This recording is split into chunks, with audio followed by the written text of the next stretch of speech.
Kuni kecha, ya'ni 1-iyun sanasidan boshlab 12 ballik jarima tizimi ishga tushdi. Barcha haydovchilarni ogohlantirish maqsadida jarima ballar haqidagi eng muhim faktlarni keltirib o'tamiz. Jarima ballari faqat yo'l-patrul xizmati xodimlari tomonidan rasmiylashtirilgan ma'muriy bayonnomalar bo'yicha hisoblanadi. Ya'ni kamera va radarlar orqali tushirilgan jarimalar ballik tizimga kirmaydi.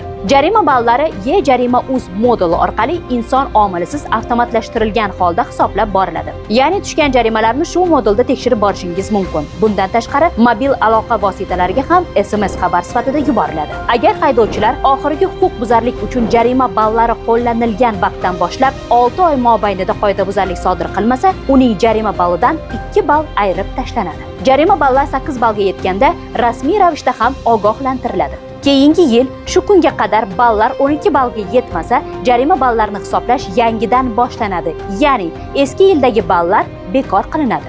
Jarima ballari 12 balldan oshgan taqdirda haydovchilarning hujjatlari ma'muriy jazo qo'llash uchun sudga yuborilib, eng kamida 6 oyga haydovchilik guvohnomasidan mahrum qilinishi mumkin. Shunday ekan, yo'l harakati qoidalariga rioya qiling, yo'llaringiz bexatar bo'lsin.